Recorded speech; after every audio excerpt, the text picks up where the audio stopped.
Okay, so I just want to cut to the chase here. You're the guy that says the Earth is not full of hot magma. It's full of water, and you've got You already the gave it receipts away. to Like, prove it. you're giving So them- tell me. No, just jump right in, dog. This is you. Magma is not real. Jet fuel doesn't melt steel beams. Can I throw in taxation is theft too? Is that cool? Taxation is theft. How about the car in the driver's seat? I pick you up, but there's only room for me. No, like, so dog, tell us, man, how is magma not real? That is awesome. This is what people know you for. And you launched into an explanation that was pretty mind-blowing and awesome. And I want my audience to hear it. Bust it out, full thing, top to bottom. So yeah, let's just ask what we call an FQ, a fundamental question. Okay. Why would the center... By the way, you better pronounce that right. Because if you say, let's ask an FQ, and you mess that up, like somebody that's half deaf might just take a lot of offense, bro. So, Q, question. Okay. Yeah. Fundamental question. Okay? All right, awesome, yeah. So that fundamental question is, why is the center of the Earth hot? I would assume because of enormous pressure from heat. Right? Yeah. Okay, put your hands together, press really hard. Does it get hot? Put something in a vise and squeeze it. Does it get hot? No, it doesn't happen. So Wait. But yeah, it does. If you squeeze like a piece of hot metal, it will increase in temperature. only if there's friction. They actually take different kinds of metal that you can't weld together, and they rotate it, and they actually bond them together, but it's through friction. Okay, well, when I was in physics class, there was 2 hanging weights on a clothesline on a block of ice.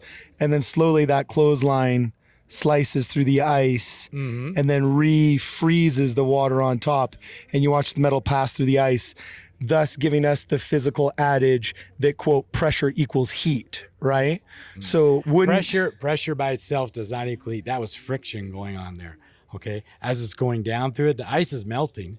Okay, It's okay. at room temperature. It's turning to water, and that area that's on there is hotter. The string's hotter than the ice. So in your little experiment you're doing, there was friction of that string on that ice. Otherwise, it wouldn't go through faster. Okay, so keep going. Yeah, so bottom line is when you ask people, why is the center of Earth hot? They don't have an answer. You ask the scientists, they don't have an answer either, except for once in a while they'll say, oh, it's radiometric down there. And so when they go to explain, oh, it's radiometric, they hope they're getting to an area that, oh, okay, I'll just believe you. Just trust me, right? And I like to explain to people that my wife and I met in Hawaii. Okay. And of course, Hawaii has all these mountains, they're islands that came from magma, right? Magma, if it's radioactive, we're going to be walking down the A walking Geiger counter. Yeah. we're going to be walking down the beach in our radioactive suits. Yeah. Right? Yeah. No, we're in our bathing suits, right? Okay. Yeah. This is you can go to any rock, and if it came from magma, the radioactivity doesn't go away. So they know that this isn't a correct answer. Once I press them on it and bring it up, yeah, all rocks would be radioactive if it came from a radioactive magma, because it's billions of years half-life. It doesn't go away, right? So that doesn't work either. So the bottom line is there is no mechanism for heat in the center of the Earth, number one. Number two, who's seen the magma? Nobody's seen magma. They've only seen lava. Lava. Now, we know lava is real because we can observe with our eyes as observable.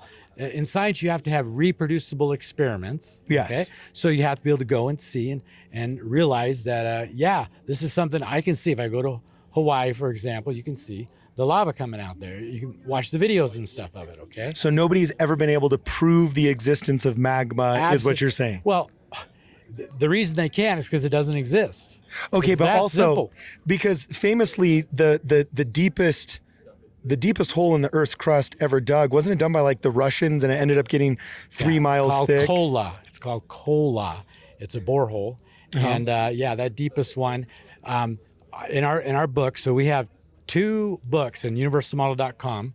Okay. And they are volume 1 and volume 2. I'm working on volume 3 still. And in volume 1, we have a chapter. The first science chapter is called the magma pseudo-theory. And this is where we talk about the Kola borehole.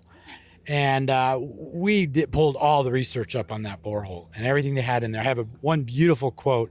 It goes something like this. It says, the science that's coming out of this borehole means that all the geological textbooks have to be rewritten. Really? Yes. Whoa. So they know this is, see, they thought going down, they were going to hit this temperature and they were going to have this experience and this and this. They had Yeah. all these expectations. They spent $1 billion on Yeah. this borehole. It's like 12 kilometers deep. And you look at it now, it's just an abandoned nothing. And the science coming out of the borehole changed everything. All their theories they had before, they didn't work. Okay. So yeah, this is a real definite evidence that there is no magma. They tried to find it. The only place it got a little hotter when it was going down when they're drilling is on the fault lines. So we're just about ready to tell you, where does lava come from, right? Yeah, well, probably if you're saying it has to be friction, I assume it would be tectonic interaction, which would produce So- enormous friction. And that's why, for example, the Ring of Fire, one of the largest volcanic arrays in the world, is along a fault line. Yeah, all the Ring of Fire is around the fault lines, the continental plates where they come together. Yeah, okay. That's why you have that all going on there. Matter of fact, we have a diagram in the book, and we show one professor, well, he was a researcher that has 600 documented lava flows, and before every one of the lava flows is an earthquake. Okay, interesting. So you're saying that... Lava comes from frictional heat. There's actually a law for it in the UM. Okay, It's an actual excellent. law. Okay, so lava comes from frictional heat. And if I want to steelman your argument correctly, you're saying what is in the Earth's core to date is unprovable through naturalistic observation. We haven't been able to dig deep enough. There's not a crater or a hole large enough. We actually truly don't know what's in the core of the Earth because we haven't been able to get there. But we've been theorizing that it's magma, if I understand correctly. Yes, it's all been a theory, and I have in the quotes in the book. So each one of our books has over 2,000 quotes from the scientists themselves, the geologists themselves. Yes. This is their area of expertise. So if I just want to make sure I'm wrapping my head around the steel man of this argument, you're saying we haven't been able to prove what's in the Earth's core. Yep. That the establishment narrative is that it's magma, which is basically like liquefied rocks, presumably iron, because from what I understand from the sound bites I've heard, scientists previously have thought that it's magma because when you feel the electromagnetic field of the Earth, people assume that it's based off of iron or some kind of ferrous We'll metal. we'll come back to that. The reason, Okay. The reason they believe it's melted rock is because it's a liquid. Okay, so How do they know it's a liquid though? a very good question. So here's the Earth right in front of me, right? Okay. When we have an earthquake right here, this is a sound wave, which they call seismic. Okay, it sends off several different waves, and certain kinds of waves, like shear waves, they don't go through the liquid. Okay, so they actually have some P waves also. And anyway, the point is, the core they know has this liquid outer core, and when the sound wave comes to that, it has to go around it. So on the other side of the Earth, the sensors that are reading the sound coming through, okay, there's a big shadow zone here. So they know every time there's an earthquake around, and they've been doing this for over 100 years now, been following this. And they have all this Interesting. data, and it's basically, it's like a seismograph is very similar to sonogram when you're pregnant. Yeah. Okay? And we do that of the baby inside. You can tell the baby's bones and his skin and everything there because of the different densities. Okay? So if I it's sound understand you, waves. I'm sorry to interrupt, but I just want to make sure that I got this in my head. You're saying science has been able to prove that the Earth's core is liquid. Correct. They just haven't been able to prove what liquid.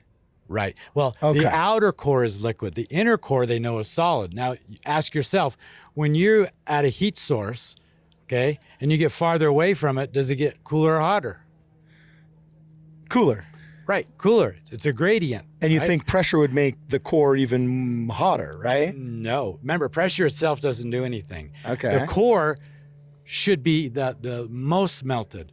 Okay, you go from melt and you go to a vapor. Yeah, exactly. That's what okay? I'm saying. The center, if And it really it's is not, just it's solid. And why that works in the universal model is we actually live in a hydroplanet, not a magma planet, a hydroplanet. And when you take water and you put it under pressure, and see, the scientists have done this already. They went in Okay. and they took melted rock and they put it under pressure and see if it would crystallize into this solid inner core. It doesn't work, but ice does. It's all kinds of cool repeat ice. that. Okay, so repeat that. What was that last sentence? That molten rock put into water. No, molten rock under pressure. Okay. They try to turn it into this crystalline iron core situation because they know the inside. Yeah. Some of the waves do go through part of the water, but then they react again when they come to this inner core. So we know we have a solid inner core, a liquid outer core. Okay. Okay. And the problem is that doesn't work with the heat gradient that they're trying to do. What does work with, though, is ice in the middle and water on the outside. Liquid water on the outside. Okay, wait. So now, how could you prove that? Because right now we're caught in a catch-22. Mm-hmm. You're saying, okay, well, magma can't be proven. Liquid can be proven, but not magma. Right. Well, if they can't prove their magma, how can you prove your water? Oh, there's a lot of ways to prove that. Oh, really? Yeah, Okay. yeah. So let's. What, did you dig it deeper? Did you buy that hole in Russia and just dig another kilometer deeper or what? So back to our FQs, okay? Fundamental question. Let's simply ask, what is the only large amount of liquid in the entire universe? Earth. Liquid. Oh, what is the other large amount of Now, liquid? what is the only large amount of liquid in the entire universe? I'm going to give you a little hint here. Okay? It's probably a gas, Okay. right? No, liquid. Oh, behaving as liquid, right. Okay. liquid. Here it is. It's on every single planet, including the sun. Mercury? Liquid mercury? No. Wait, what? What element at that heat? Not element. This is a compound. Okay. Well, And believe it or H2O is not- water. believe it or H2O not, is water. That's right. You just said it. It's water. Yeah. Well, you just water. asked me what other liquid is there besides water, right? Now, what liquid? Well, yes. Okay. You're right. There is nothing besides water. Okay, great. I was about to, okay, there we are. There we So there's nothing besides water. Okay. That is in a large quantity that we've ever observed. We're actually Yes. talking observing. We have entire moons around Saturn, Jupiter that NASA right now, we have quotes in the book from them saying they have the density of water. Interesting. Okay. Water and ice, that's what they are. We have the moon Enceladus, okay, that has a water fountain coming out it that is 3 times larger than the 300-mile wide moon. So this is a water spout. It's called a hydro fountain shooting out. And we had the Cassini spacecraft there taking pictures of this. Yeah. Wow. This is awesome. I should send you some pictures. You can pop Yeah. it in here to show people. I'd love to see that. Yeah. Okay, rock on. Yeah. Well, I want to see these rocks you've been bragging about, man. Yeah, You got so- evidence? well- You got proof? Well, yeah. Hit it. Yeah. So this is a rock. This is if you go to Wikipedia and type in basalt. Yeah, because they never lie. It's just like salt. Yeah. They're generally pretty good on most scientific things. Okay. Except for the stuff they Just don't know like about. just like 2 weeks to slow the spread and 6 foot social distancing. Yeah. They were Pe- solid on 6 feet social People have distancing. started distrusting science. You're absolutely right. And for good reason, though. Think about it just for a second. Why is going to the moon a question? Okay. And the flat earth thing. I mean, these were things when I was young But you don't think it's round, do you? No, I'm just kidding. Just kidding. So, yeah, these are really basic questions. So when you take a drop of water and it's coming off a faucet, okay, you know what a drop look like. It goes down and out like this. Yeah. But that's the only reason it goes to a point is because it's dropping. Okay. The astronauts up at the space station, when they squeeze water out of a bag, what does it do? It turns into a sphere. Yeah. It's Not a circle. It's a sphere. 3D. Yeah. Okay. Right in front of their face, 3D. That's because with low gravity, microgravity up there. Surface tension keeps it together. The gravity pulls And then it all to the center. And the easiest shape to stay in That's with right. surface tension is going to be a sphere. So once you come to understand how rocks are made, we're going to talk about that in a minute. We make rocks. Okay. Okay, we're going to talk about that in a minute. But let's finish our magma thing here. Okay, hit it. So here is the most abundant volcanic rock That's in the basalt, world. right? This is basalt, okay? Isn't that basically just when lava hardens, that's the black rock you get, right? That's right. And they say right on the surface of the earth, the lava that comes out turns into this basalt, okay? Well, I'm going to prove to you right now that's not true. Not correct. What it's telling you in Wikipedia about this. Now, understand this is so basic. So I've had lots of researchers working with me over the years. You know? Okay. And a lot of them I play around with them a little bit. Okay. I like it. I get his personality once in a while. I like it. Not as good as you, but so I have an FQ. okay, that comes to me, and I might do a little bit of initial research. It depends how much time I have, but I did this to Rod, okay, on several instances. Okay. And I said, so I want you to find. I need a picture. We're going to put this in the book of someone that sees a lava flow cool and turn into basalt. Okay, so you can go pick that up and let's go see a picture of it or a video of it, right? I mean, does it not? This is not a metamorphic rock, right? What is it? No. So we're going to show you what basalt is when it's really melted right now. You ready? Okay, hit me. That's with a torch. Feel it? It's almost like obsidian, kind of. It's almost. I got a glass. piece of obsidian here, but that's glass. You just said it. Let's show it up a little closer. Okay, yeah. See that in the sun? That's glass, okay? If that's what you really get when it's melted, why isn't all this melted? Well, I got a question for you. Could that be because maybe the torch only generates a heat sufficient to create glass, whereas at a higher heat, it would produce basalt or something else? No, okay. Basalt doesn't come from a higher heat. This rock is made out of quartz. Okay, we're going to talk a lot about quartz here because quartz is the most abundant mineral in all the surface on the continents. Quartz is what most rocks are, basically, right? So this is a piece of natural quartz right here. Yeah, great. Okay? And you can see the neat crystalline structure and everything. But guess what? I'm going to show you a piece of quartz that's not natural. What's that? Oh, don't tell me you made this out of basalt. No. That's a wire inside that rock. Oh, see that? Interesting. Okay. So did you make it out of salt? So this was a rock here. Salt We put a crystals, wire quartz, wrapped around it, okay? And then from here up, this is the crystal all grew, just like this other one here. See, this is a natural one. Okay, you hold that one. That's a natural one. This is a man-made quartz. And this became really important right after World War II. Actually, technologists figured out how to do this originally. Okay. And it was because they needed quartz crystals for radios. radios and communication. In the war, we were worried that Germany was going to take away our ability to get our war from Brazil, get our crystals. Quartz from Brazil. Okay. And because of that, we wanted to see if we could make it ourselves. But because the way this is made is not from a melt, the scientists ignored it. The tech guys all got it. Right? This is what it was inside your watches. You got a little quartz watch there. Look at that. Yeah. Show everybody your fancy watch there. Look at that. This is Casio. It's a Casio That's not quartz. a fancy kind. Yeah, well, you dogging on my watch already? I can't see your believe watch. it. You don't have one. You're poor boy in it. That's right. No, I'm just kidding. I use my phone. I'm up.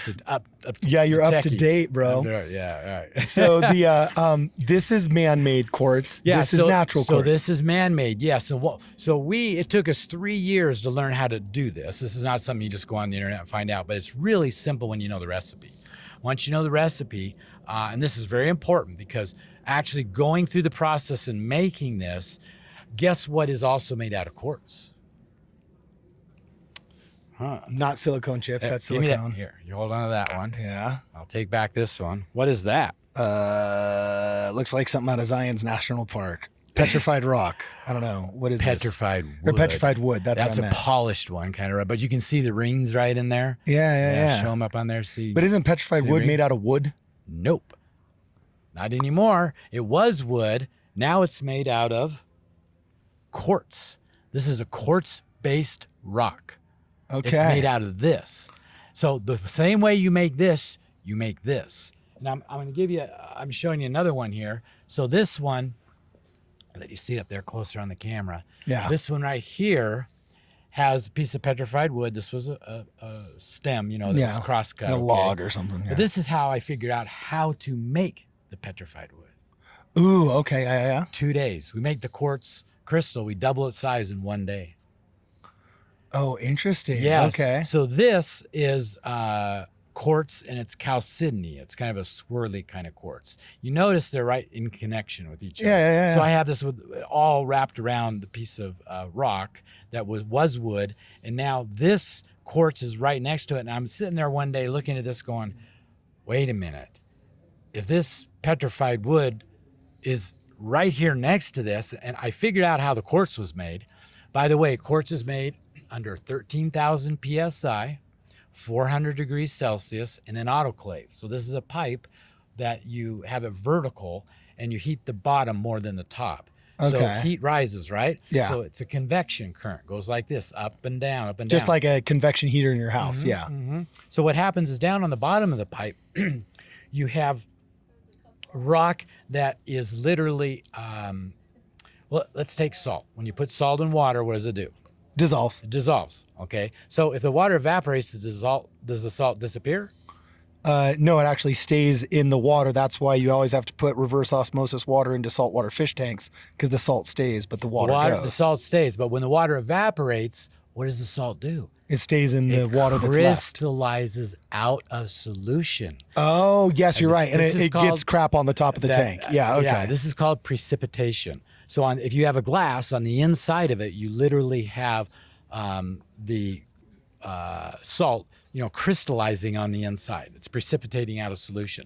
It turns out that all rocks, every single rock I can pick up in nature, we're on a little mountain hillside here, and we can see a bunch of them. If I put those in my autoclave, okay, under 13,000 PSI in the right temperature, there's a couple of other ingredients. Air is an important one of them.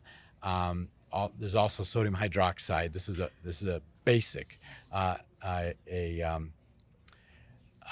natural chemical, okay, that comes from microbes, and it's found in ocean water. But anyway, when you put the right recipes in there, now what you have is the ability to dissolve all the rocks. All rocks dissolve in water, folks. Okay, you just have to put it in the right pressure and right temperature. So once it's dissolved, and that's down at the bottom, and remember it's convecting, so it's coming up to the top of the pipe, there's a lower temperature. Guess what happens when you lower the temperature? It solidifies. Yes. Well, the solidification is called crystallization, or precipitates out of water. And what we do is we put little seed crystals up there, and that's where you can just see it in one day double in size. So that's what happened on this one right here. Okay. And what's the black thing? The wire? So that's the wire. You have to hold it in suspension up at the top. Okay. Of your pipe, and so that's holding it. And as it holds, when the dissolve. So this is not that's so wild. This looks like a natural piece of quartz. Right. Yeah. The very first part that was hooked on was natural down here, and it's actually got a little double terminated little side piece right there. Yeah. See that right there? I see it. Yeah. Wow. Yeah. So what's really neat is that going through this whole process, it took us 3 years, 77 runs, to figure out how to grow quartz on demand. And once we were able to do that, here was where we were really going. Okay. We put little pieces of wood, apple and pine tree wood, into our reactor, up on the top on our wires, see, right next to some of these crystals. And at first, we failed over and over, but after a little while, once we got it down, we heated up too fast, for example. Yeah. It just burned it all up. Okay. Inside the water, actually, it burned it up. It dissolved into all these little pieces. That actually helped us create the very first geode, because those little teeny pieces of wood that all dissolved, they became the seeds, and all of a sudden we opened it up and we're like, well, our wood didn't turn into rock because it's gone, but the whole inside of our pipe was crystals, little teeny crystals, like a geode. This was the first man-made quartz geode that we know of, anyone's ever made. Really? Yes. But after we did this a couple more times, finally we got it down to where our pieces of wood turned into petrified wood. And we took a torch to them, bro, and they don't melt. I mean, they don't light, okay? They're totally rock. They're quartz. So you were able to fabricate in your own reactor that you made petrified wood and artificial quartz.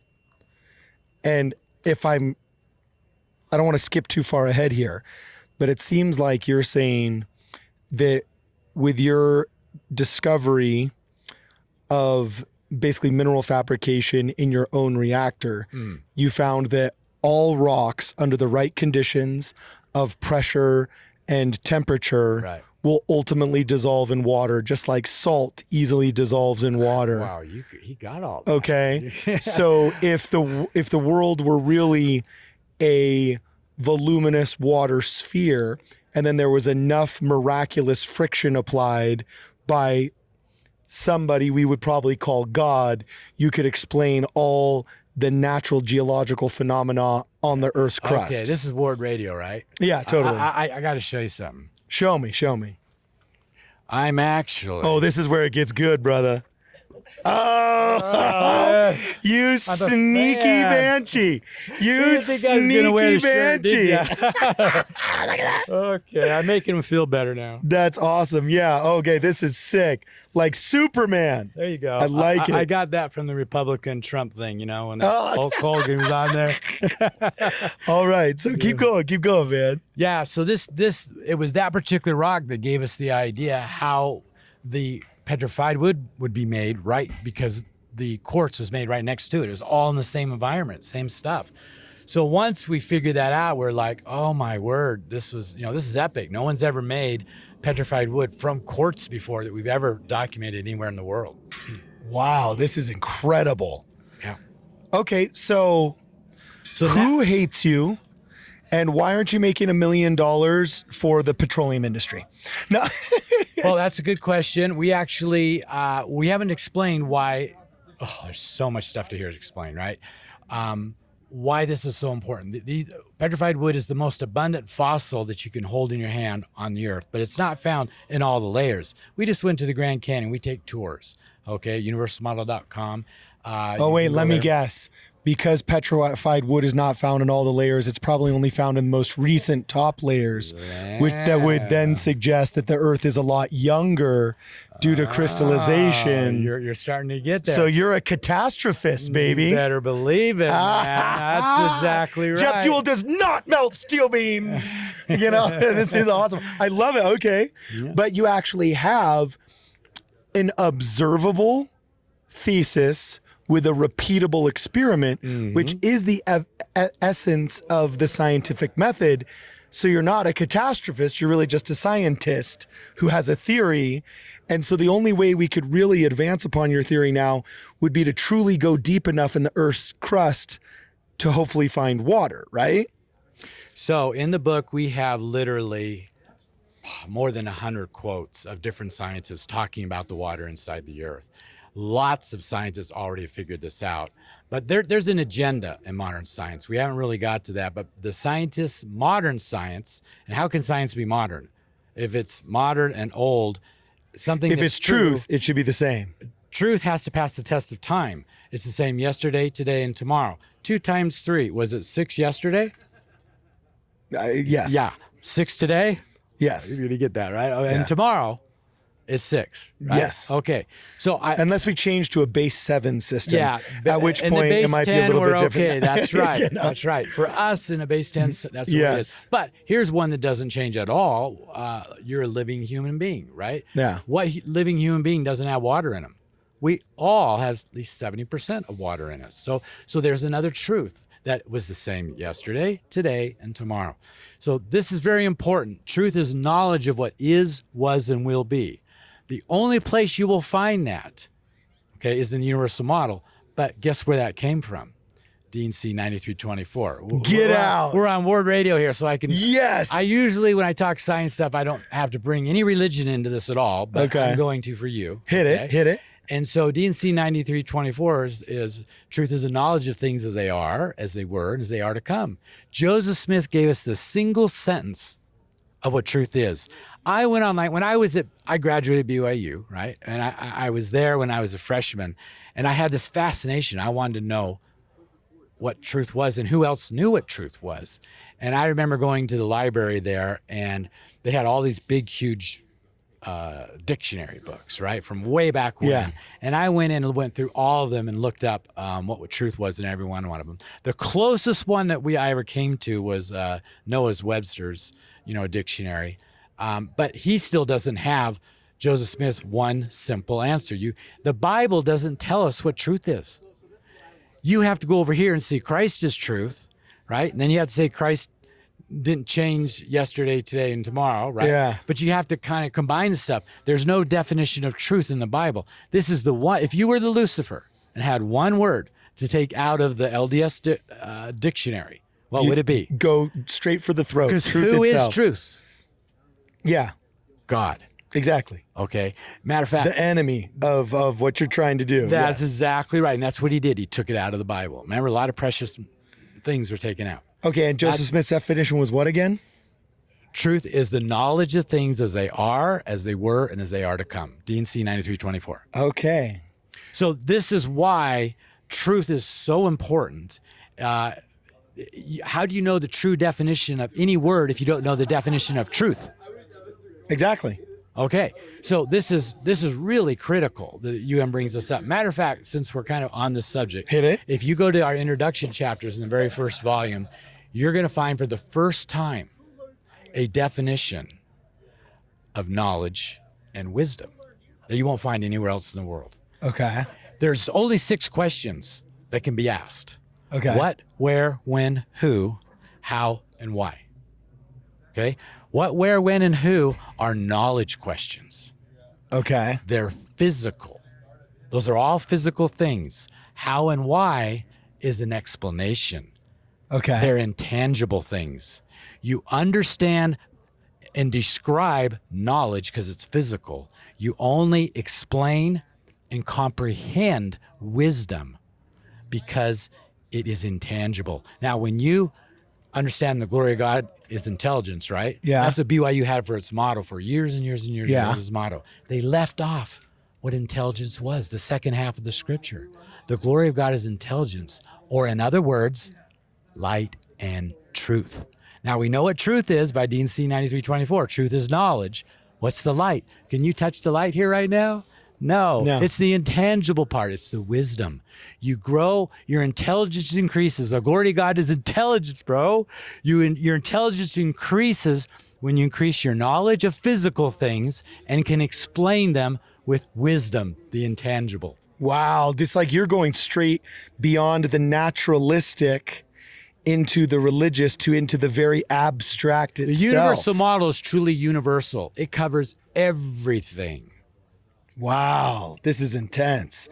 Okay, so last question then.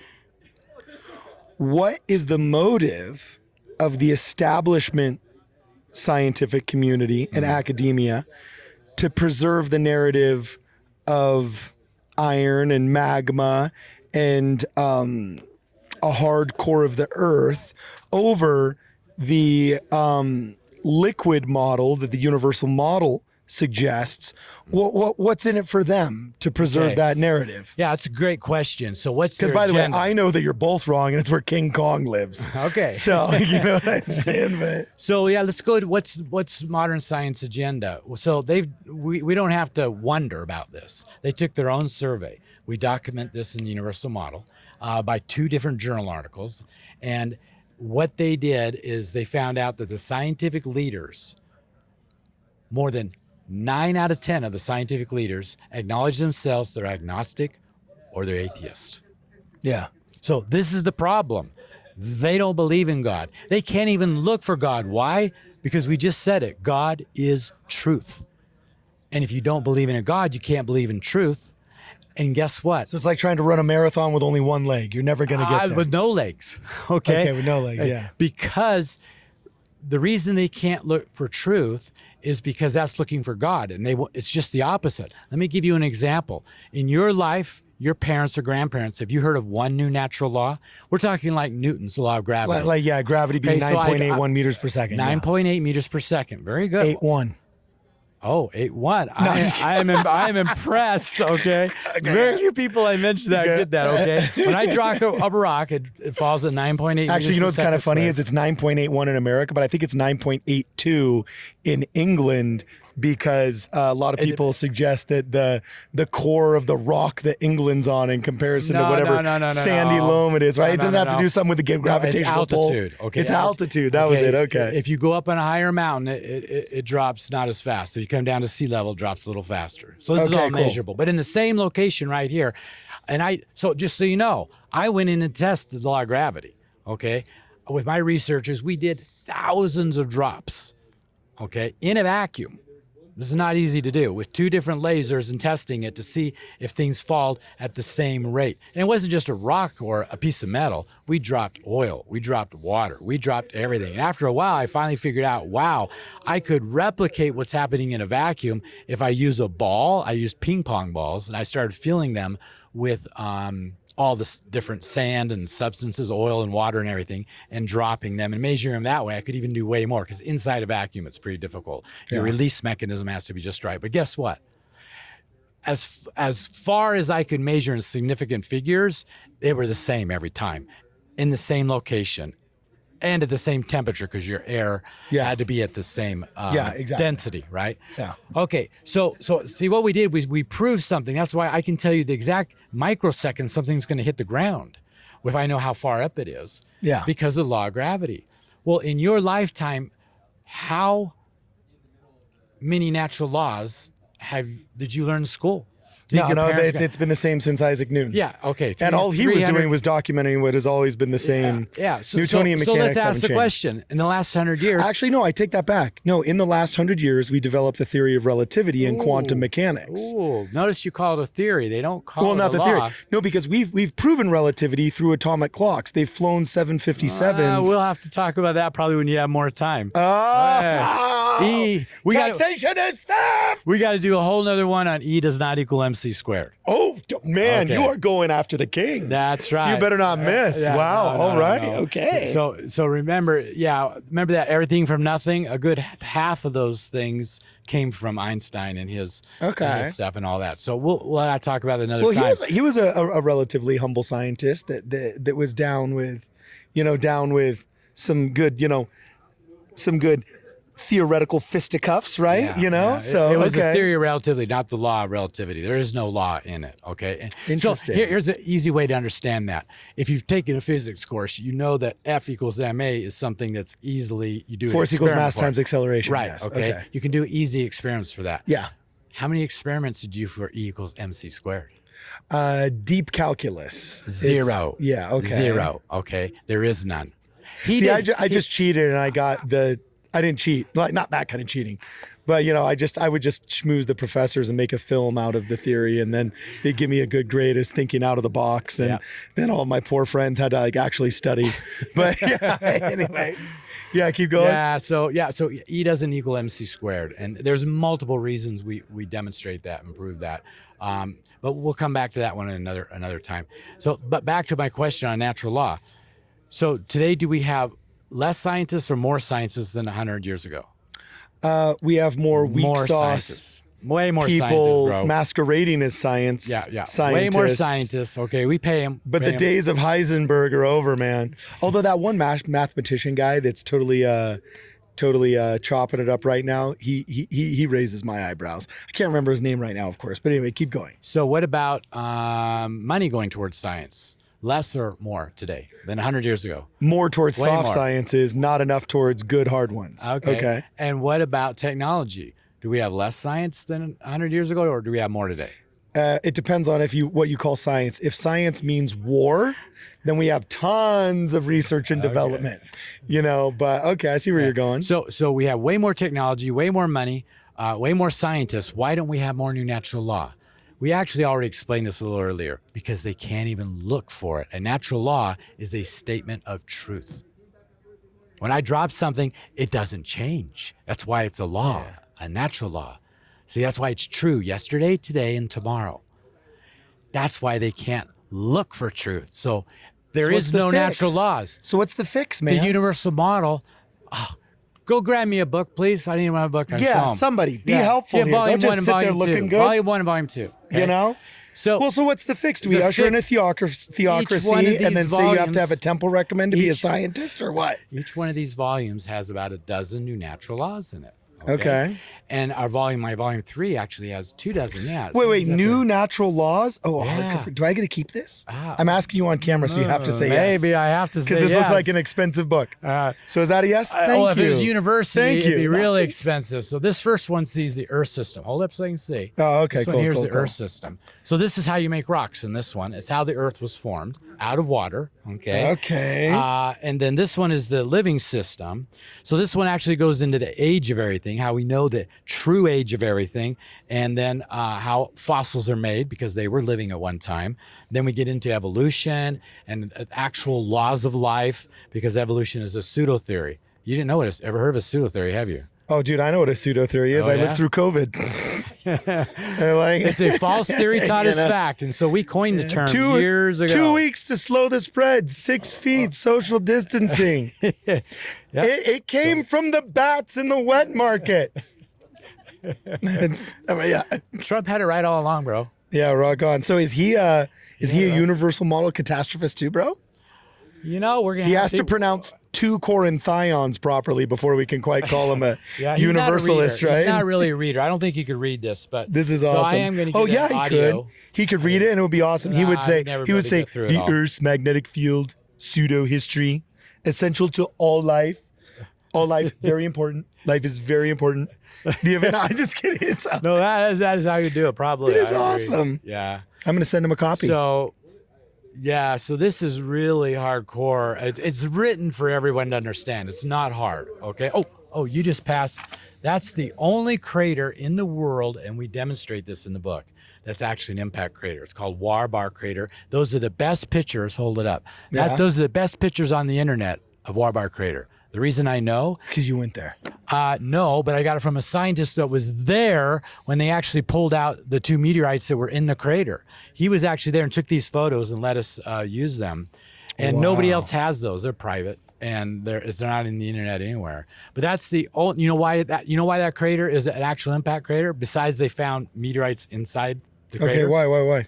Because it's in a Saudi Arabia. Okay, in a sand dune. Yeah. And the sand comes in and blows out, but you can still see the crater. How could that be possible? Because it melted the pressure and the heat of the friction Ooh, of you're the getting it. impact melted the crater. The whole inside and is so it's lined like with glassed it, like glass. glass. Yeah. He is a fast learner. I'm impressed. Well, because that's what happened in White Sands, New Mexico, when the atomic the atomic bomb explosion. went off. That's Is right. it- The very first explosion, they had created glass on the bottom, and that moving everything very quickly does that. So the Arizona meteor crater, right? Made by a meteorite. Oh, we got to do a whole nother one on this, boy. Dude, I have a feeling we got to, man. Yeah, This is awesome. Okay. It wasn't made by a meteorite. No. What was it made by? But, he already wants to. What was blow made- it. The Nephilim? This is getting better and better. No, who made it? You want to What? see a picture in here? Yeah, heck yeah. In my free book? Yeah. Look what you just talked about. Look, I got a picture of it in there. That's the Trinity atomic explosion. Yeah, right the there. Trinity Tower. Rock on. Okay, the very first one, right there. Yeah. Okay. So, we probably don't have time to go through it, but the bottom line is, it wasn't made by an impact, and this is really important. I can show you. I could just show you the first evidence here. Oh, Yeah, hit it. I'm digging. Hit it. A little bit farther past this. But so when there is an impact, okay, and it goes there, here we go. And what you have is a area of rock that gets cracked underneath the ground, okay? Okay. And that area of rock, when it's an impact, because they've done this in the laboratory, so they know this is the way it should look, Yeah. like this here.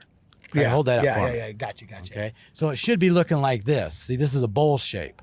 Okay, Yeah, gotcha. And this is out of a journal article. This is back in 1975. They put off TNT in the corner here, and when that went off, they thought they would get this. Here's what they actually got. This is concave. This is convex. On each side, this is called a diatreme. This has a pipe down the bottom, and steam explosion, poof, blew this out. This is unequivocal evidence. This is not by me. This is 3 scientists, okay, that did their own experiment. Sound waves go through solid rock versus crushed, totally different speeds. So this was really easy to map out. Okay. You get it? Okay. So this is unequivocal as of evidence because every crater on Earth, except for the Warbar that I showed you, is going to have one of these underneath it. Because it's a hydrocrater. And on the moon, except for there's a couple So all the impacts. craters are actually the results of an internal steam explosion, not an impact from an asteroid or a meteorite. Yes. So guess what? What? We're back to our friction and fault lines again. Okay. Guess what runs right through and makes an X in the middle of that crater? I don't know. What? 2 fault lines. Okay. You want to see the picture in there? I can Yeah, show you sure. from, Hit the me. journal article. Okay. my book. Yeah, it's your book. Look right here. Okay, that's how their journal article. That's their X. Look, and here's the fault line. Here's the major fault line that lands on it. It's in a fault line district. The entire world thinks this crater was an impact crater, and it wasn't. Wait, It's so a you've not only hydrocrater. proven that the Arizona crater that we've all seen posters in elementary school Absolutely. is not actually an impact crater, but basically the remnants of a water geyser, for lack of a better term. Yeah. And we don't use one piece of evidence. You use There's more multiple than pieces. a dozen in here. And you feel that this is also proof positive that the Earth's core has to be water. And though we haven't been able to dig a hole deep enough, Mother Nature has proven through the evidence of the craters and the gushing forth that she has given us that there is indeed water on Earth's crust. And this, if I may jump 2 steps ahead, could it explain the firmament where the water rose from the great deep to create Noah's flood? You're very, very perceptive here. Yeah. So because correct me, I'm sorry to interrupt you, but also, if I'm not mistaken, one of the great mysteries of why there's so much water on the Earth is because we've been told traditionally that volcanic activity and the hydrogen emitted from lava, not magma, would combine hydrogen with oxygen to yield H2O, thus filling the Earth's crust with water and the oceans and so on and so forth. But we don't have enough atmosphere to warrant that much water, and the water cycle requires it to become atmospheric steam water first before settling into ocean water. And we just don't have enough gas in our atmosphere to actually have that happen. So the amount of water we have has kind of been a little bit of a mystery of science, if I'm not mistaken. Totally. But you ever heard of the accretion theory? No. Okay. So the accretion theory makes no sense. I'm surprised you haven't heard it. But it is the only theory for how the Earth was all a ball of magma. See, remember, they know that it had to be liquid to start with. That's why it's a sphere in space. Is that what it's called? It was originally a ball of molten... Well, they believe rocks in space came and hit each other, and then they all melted and created this ball. Okay. This accretion theory, of course, never been observed. That's the first red flag you have when they can't observe something. We've never observed it with all of our millions and billions of pictures of space. Is that in my book too? Yes, we talk all about everything I'm talking about. Is in your book. On camera. Okay. No, just keep going. So the accretion theory completely falls apart. We have scientists in here showing that. Look, it's like I have a picture of me hitting a egg with my golf club, and one scientist, he says this, right? He says it's like hitting my egg on a golf course and thinking I'm going to knock it 100 yards down the fairway. Yeah. It's not going to happen. It's going to destroy the egg. When you have rocks come hitting each other in space, first off, it never happens, but when it does, it's not going to be able to create this melt that they're talking about. Okay, the accretion theory is just ridiculous for a number of reasons. It would pulverize itself. It wouldn't create a ball of magma. Okay. Yeah, it's too cold out there, okay? It doesn't happen, ever. Now, you mentioned before that, okay, we've kind of proven your theories. We've proven that other people, the establishment doesn't want to accept it. And it prevents them. And why? And why.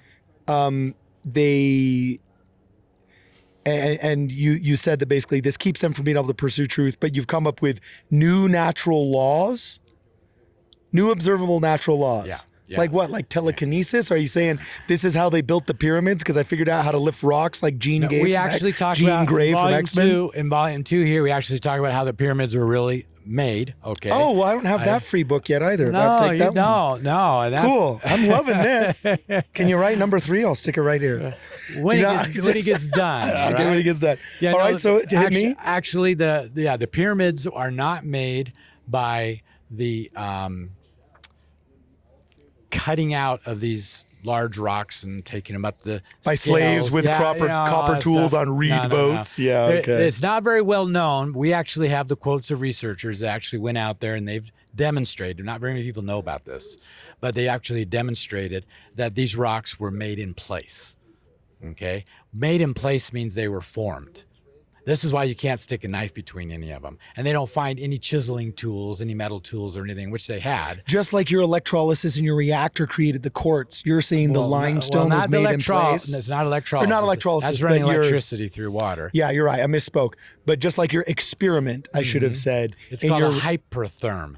Do you know that physics and chemistry does not have a term, for heated water under pressure? We all know about heated water, hydrothermal. But what's heated water under pressure?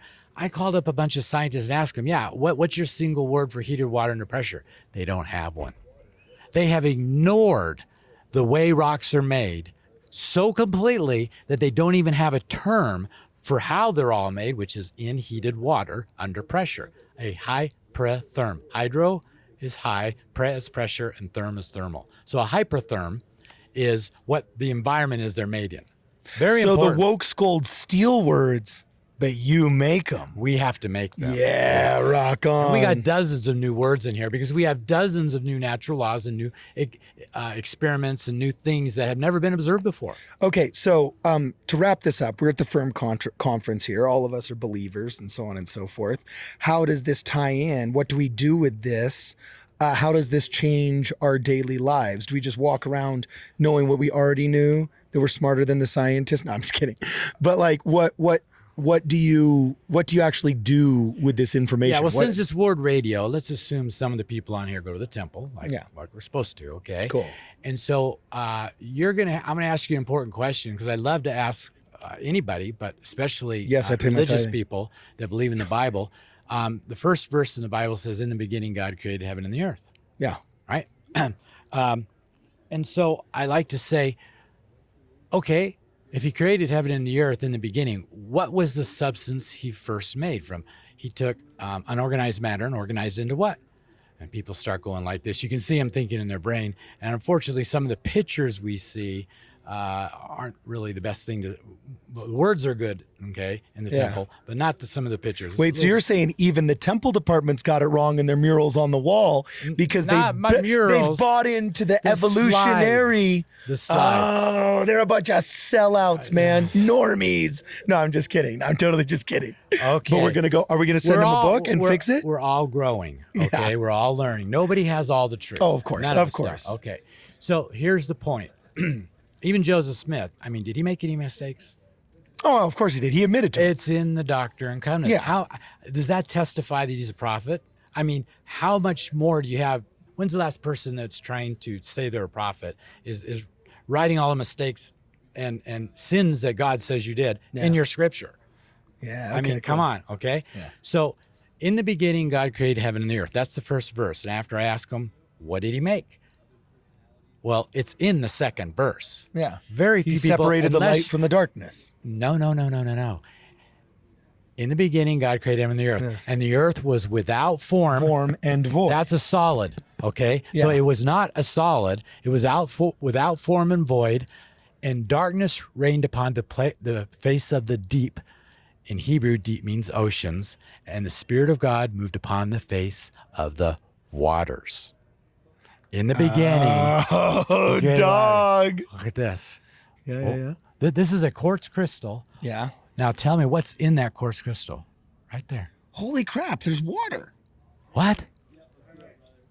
How'd that get in there? Hey, hold this a little closer. Say that again. How'd that get in there? Is this one of your manufactured crystals? No, this is a natural one. This is from New York. It's called a Herkimer diamond, actually, but it's a quartz crystal. And this is called an anhydro. Okay, it's like inside. So that water, that you can see that water. We'll go inside. It's a little hard to see this out. Well, we could probably do this right now here. Wow. I'll show you this one. I'm taking my free books and putting them down, Yeah, put them down. and I'm showing the audience with the great autofocus of the Sony cameras. Look at that. There's actually water in there. Okay, continue Okay. Dean We gotta Sessions. do this. I don't know. Out here in the sun, it's a little kind of hard. Okay, what do Hold I... that. See, I got a light there. Yeah. Okay.